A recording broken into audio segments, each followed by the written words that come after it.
ტელერადიო კომპანია Georgian Times-ი წარმოგიდგენთ.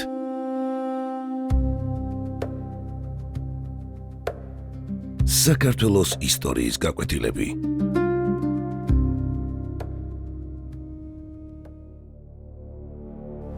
საქართველოს მეფე გიორგი მეხუთე ბრწყინვალე. ნაწილი მესამე.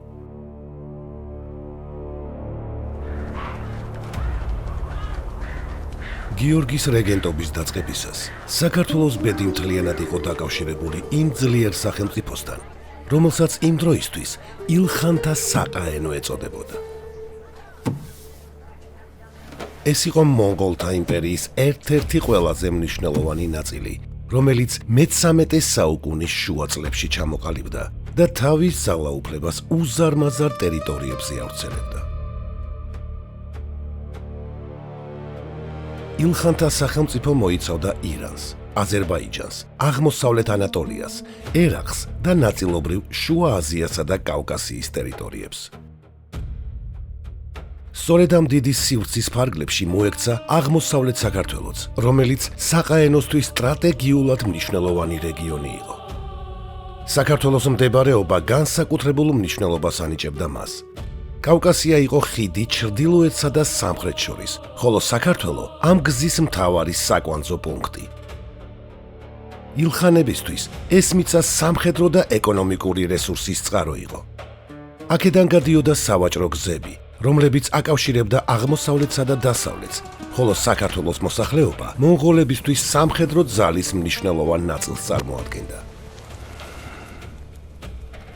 ილხანთა სახელმწიფოს ძალაუფლება ძირითადად უწყვეტ სამხედრო კამპანიაზე იყო დაფუძნებული. მის ერთ-ერთ მთავარ მოწინააღმდეგეს ჩრდილოეთით მდებარე ოქროს ურდო წარმოადგენდა. ამ ორ მონღოლურ სახელმწიფოს შორის კავკასიისა და კასპიის ზღვის რეგიონებისთვის მუდმივი დაპირისპირება მიმდინარეობდა. ამ ბრძოლებში საქართველო მნიშვნელოვან როლს ასრულებდა, რადგან იგი უშუალოდ ესაზღვრებოდა ამ კონფლიქტის ზონას. ქართველ მებრძოლებს ხშირად იყენებდნენ როგორც დამხმარე ძალას, ხოლო ქვეყნის ტერიტორია არაერთხელ იქცა სამხედრო დაპირისპირების სივრცე. ამასთან ერთად, ილხანები აქტიურად მონაწილეობდნენ ახლო აღმოსავლეთის ომებშიც. მათ უწევდათ ბრძოლა როგორც ადგილობრივ მუსლიმურ დინასტიებთან, ასევე სხვადასხვა რეგიონულ ძალებთან. ამ ლაშქრობებში ქართველთა მონაწილეობა ხშირად იძულებითი იყო.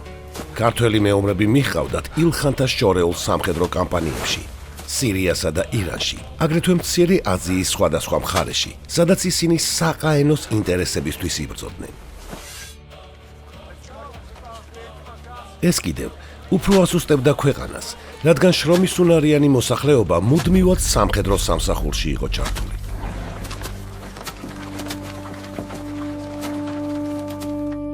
ამ პერიოდისთვის ილხანთა სახელმწიფო გარედან კვლავ ძლიერ ძალად ჩანდა. თუმცა შიგნიდან უკვე შეინიშნებოდა შიდა არეულობა. გავლენიანი პირები ძალაუფლებისთვის იბრძოდნენ, რაც სახელმწიფოს ერთიანობას და მართვას ასუსტებდა. სწორედ ამ გარემოში იწყებს გიორგი თავის პოლიტიკურ გზას.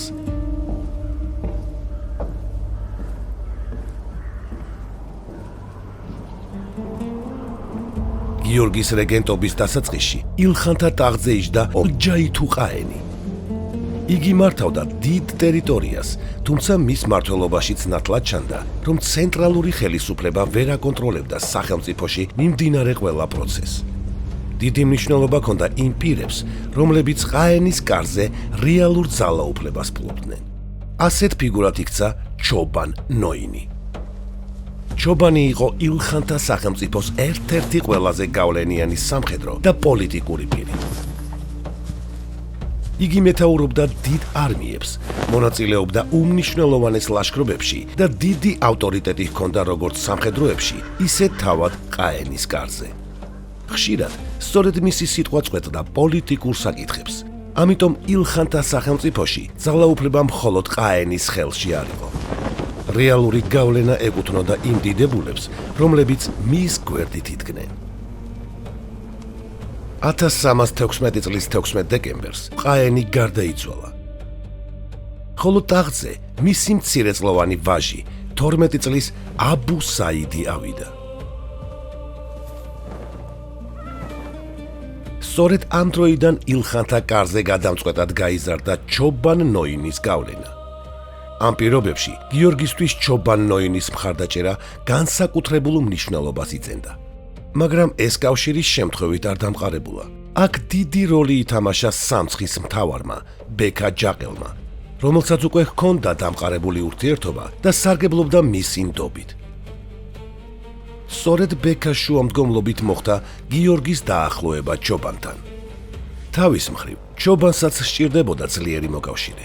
იმ დროს, როცა ილხანთა სახელმწიფო ერთდროულად რამდენიმე მიმართულებით აწარმოებდა ომებს, კავკასიაში სტაბილურობა განსაკუთრებულ მნიშვნელობას იწენდა.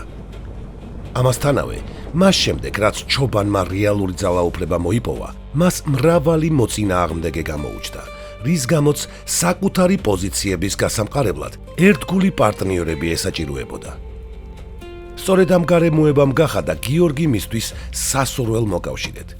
იგი არ იყო დაუფიქრებელი მეამბოხე. ის მოქმედებდა ფრთხილად, აკვირდებოდა ვითარებას და ცდილობდა სწორ დროს სწორი ნაბიჯის გადადგმას. ამას ემატებოდა კიდევ ერთი მნიშვნელოვანი ფაქტორი. ქართველები ითვლებოდნენ გამოცდილ მეომრებად და ხშირად მონაწილეობდნენ ილხანთა ლაშქრობებში. ამიტომ ჩობანისთვის აუცილებელი იყო, რომ ეს ძალა კონტროლირებადი და ორგანიზებული ყოფილიყო, რასაც გიორგი უზრუნველყოფდა.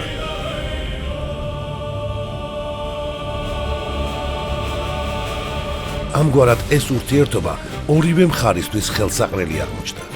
ჩობანი იღებდა ერთგულ მოკავშირეს, ხოლო გიორგი იმ მხარდაჭერას, რომელმაც მომავალში მისი გაძლიერება განსაზღვრა. მაგრამ სანამ გიორგი ილხანთა საყაენოს ფაქტობრივი მმართველისგან მხარდაჭერას მოიპოვებდა, აუცილებელი იყო საკუთარი ერთგულება დაემტკიცებინა. იმ დროის პოლიტიკურ რეალობაში ეს ერთგულება უმეტესად სამხედრო სამსახურში მონაწილეობით გამოიხატებოდა.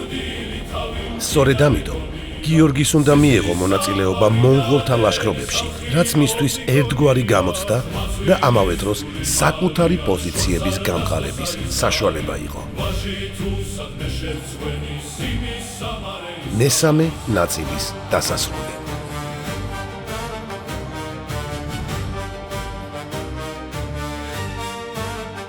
ტელერადიო კომპანია Georgian Times, დოკუმენტური ფილმების სტუდია.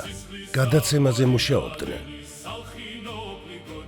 დამდგმელი რეჟისორი, პროდიუსერი, იდეის ავტორი მალხაზ გულაშვილი, სცენარის ავტორი, მონტაჟის რეჟისორი, ხმის რეჟისორი მირზა ცხოიძე, გახმოვანება ლაშა მურჯიგნელი.